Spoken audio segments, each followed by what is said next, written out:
ఇప్పుడు మామిడికాయ సీజన్ కదా, మామిడికాయతో కూర చేద్దాం. అద్భుతంగా ఉంటుంది. అయితే మనకి కొద్దిగా పులుపు ఉన్న కాయ ఉంది. ఇది పులుపు బట్టి మనం బెల్లాన్ని వాడతాం. దీంట్లో కొద్దిగా తీయగా ఉంటే బెల్లం తక్కువ పడుతుంది, పుల్లగా ఉంటే బెల్లం కొద్దిగా ఎక్కువ పడుతుంది. మరి తీయగా ఉంటే చింతపండు రసం కూడా వేసుకుందాం. ఇది పుల్లగా ఉంది కాయ, విపరీతంగా పులుపు ఉంది, అందుకనే మనం చింతపండు వాడట్లేదు, కొద్దిగా బెల్లం వాడదాం. బెల్లం వేసుకొని చేసుకుందాం. దీన్ని ఏం చేద్దాం, ఫస్ట్ పొట్టు తీసేసి కాయల్ని నిలువుగా తరిగి పెట్టుకుందాము.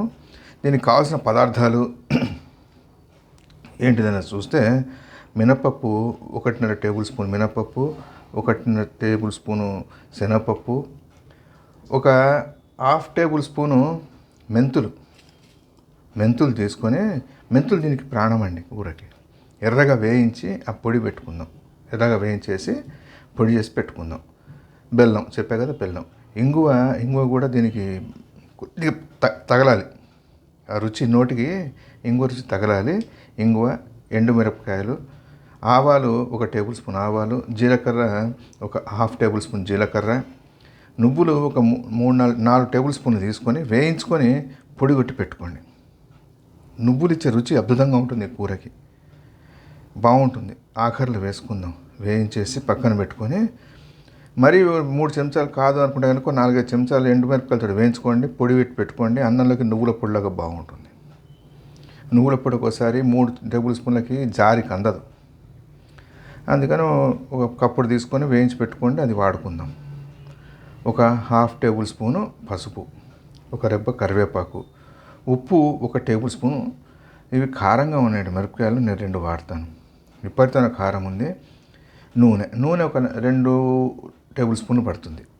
ఇది కావాల్సిన పదార్థాలు. ఇది మొత్తం మనకి చేసుకోవడానికి ఒక 10-15 నిమిషాలు పడుతుంది అన్నీ రెడీగా ఉంటే. పొద్దున చేసుకుంటే సాయంత్రానికి బాగుంటుందండి. పొద్దునకు బాగుంటుంది అంటే భోజనం తినే 2-3 గంటల ముందర చేసుకోండి. ఊరాలి, కొద్దిగా ఊరి సెట్ అయితే రుచి అద్భుతంగా ఉంటుంది. చపాతీలోకి బాగుంటుంది, ఇది రైస్లోకి బాగుంటుంది, పూరి, దోశ సరే అవి బాగానే అవి వాటికి బాగుంటుంది. ఇది మనకి మామిడికాయ సీజన్ కాబట్టి ఇప్పుడు చేసుకుంటే బాగుంటుంది. పుల్లటి మామిడికాయ అయితే చెప్పే కదా, బెల్లం ఎక్కువ పడుతుంది. కొద్దిగా తీయగా ఉంటే కనుక బెల్లం తక్కువ పడుతుంది. రైట్, ఇది మనం ప్రాసెస్లోకి వెళ్ళిపోదాం. ఈ లోపల మీరు ఛానల్ని సబ్స్క్రైబ్ చేసుకొని వీడియోని షేర్ చేసి ఒక లైక్ కొట్టండి. నేను ప్రాసెస్ అది స్టార్ట్ చేసేస్తాను. మామిడికాయని పొట్టు తీసేసి కింద కదులుతుంది, కదలకుండా ఏం చేద్దాము, ఒక నాప్కిన్ తీసుకొని దీని కింద వేసామనుకోండి, కదలకుండా ఉంటుంది. కదలకుండా పడి ఉంటుంది. నీట్గా పెట్టేసుకొని గట్టిగా పట్టుకుంటుంది అది. రైట్, ఇది ఇట్లాంటివి మీకు ఏమైనా తెలిసే కనుక టిప్స్ కామెంట్ చేయండి, మనం వాడుకుందాం. కామెంట్లో పెట్టండి. ఇది చూసాక గట్టిగా అయిపోతుంది, కదలకుండా ఉంటుంది. ఇట్లాంటి టిప్స్ ఏమైనా తెలిసే కనుక పెట్టండి, కామెంట్ చేయండి. రైట్, వీటిని ఈ విధంగా కట్ చేసుకుందాము. కట్ చేసుకొని పక్కన పెట్టుకుందాం. ఇవన్నీ కట్ చేసి రెడీగా పెట్టుకుంటే అంటే 10-15 నిమిషాల్లో వంట అయిపోతుంది. మామిడికాయ చాలా త్వరగా మగ్గిపోతుంది. రైట్, నేను కట్ చేశాను, మిగతా ప్రాసెస్ అది స్టార్ట్ చేసేద్దాం. ఇప్పుడు ఏం చేసాము, నూనె కాగింది. నూనె వేసేసి ఆవాలు, ఇంగువ, మినప్పప్పు, శనగపప్పు, జీలకర్ర వేసేసాం. ఎండుమిరపకాయలు ఏం చేసాము, ఉంది కదా నువ్వుల పొడితో పాటు వేయించేసి ఎండుమిరపకాయలు వేసాం కాబట్టి మళ్ళీ ప్రత్యేకంగా దీంట్లో ఎండుమిరపకాయలు వేయట్లేదు. ఎర్రబడ్డది కదా. ఇప్పుడు ఏం చేద్దాం, పచ్చిమిరపకాయలు, కరివేపాకు ఒక్క వేగనిద్దాం. వేగిన తర్వాత తీసి మామిడికాయ ముక్కలు వేసేద్దాం. ముక్కలు వేసాము. ముక్కలకి పోపు, నూనె ప్రతి ముక్కకి అంటేటట్టుగా మనం జాగ్రత్తగా కలుపుకున్నాము. మామిడికాయ చచ్చేంత పుల్లగా ఉంది, ఇది తొందరగా మగ్గిపోతుంది. రైట్, ఇప్పుడు ఏం చేద్దాం, మూత పెట్టి 2 నిమిషాలు వదిలిపెట్టేద్దాం. మూత పెట్టి 2-3 నిమిషాలు అయింది కదా, తీసేద్దాం. చక్కగా మగ్గిపోయింది. అయితే మనకి ఏంటిదంటే ఇది మెత్తగా కావాలంటే ఒత్తేస్తే మెత్తగా అవుతుంది, లేదు పైన కలుపుకుంటూ పోతే ముక్కగానే ఉంటుంది. నలిపేసుకుందామండి, మనం నలిపేసుకుని ఒత్తితే అది అయిపోతుంది.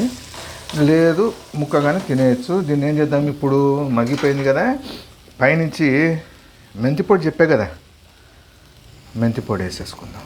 మెంతి పొడి, ఉప్పు వేసుకుందాం. ఉప్పు వేసేసి ఒకసారి కలుపుకుందాం. కలిపి ఒక 2 నిమిషాలు వదిలిపెడదాం. ఇది మామిడికాయ చచ్చేంత పుల్లగా ఉందండి. బెల్లం వేసుకుందాం. కట్టుడు పళ్ళు కూడా పులిసేంత పుల్లగా ఉంది. అది మామిడికాయ బాగా పుల్లగా ఉంది. రైట్, బెల్లం 1 నిమిషం కలిపేసుకొని నువ్వుల పొడి వేసేసుకుందాం. నువ్వులోను ఎండుమిరపకాయ గ్రైండ్ చేసుకున్నాం కదా, ఆ పొడి అది వేసేద్దాం. వేసేసి బెల్లం ఒక 2 నిమిషాలు వదిలిపెట్టి మూత పెట్టి వదిలిపెడదాం. తర్వాత నువ్వుల పొడి వేసుకుందాం. 10 నిమిషం వదిలిపెడదాం. ఇప్పుడు ఏం చేసాను, నువ్వుల పొడి వేసాము. నువ్వుల పొడిని కలిపేసుకుందాము. నువ్వుల పొడిలో నేను ఏం చేశాను, వరంగల్ మిర్చి ఉన్నాయి కదా, అవి వేసాను. కారం రంగు వస్తుందండి, ఎర్రగా అవుతుంది. రైట్, నువ్వుల పొడి మంచిగా వేగింది, ఎర్రగా వస్తుంది రంగు. రుచి మటుకు అద్భుతంగా ఉంటుంది. చపాతీలకు బాగుంటుంది, అన్నాలకు బాగుంటుంది. రైట్, ఇది 1 నిమిషం అండి. నేను దింపేసుకున్న తర్వాత మిగతా విషయాలు చూద్దాం. ఇదండి మరో పాతతరం వంట, మామిడికాయ కర్రీ కూర. చేసుకోవడం సులభం, రుచి అద్భుతం. రైట్, ట్రై చేయండి ఎలా ఉందో. తిని చూసిన తర్వాత కామెంట్ చేయండి ఎలా ఉందో. మరో మంచి వంటతో మడగద్దాం. థ్యాంక్స్.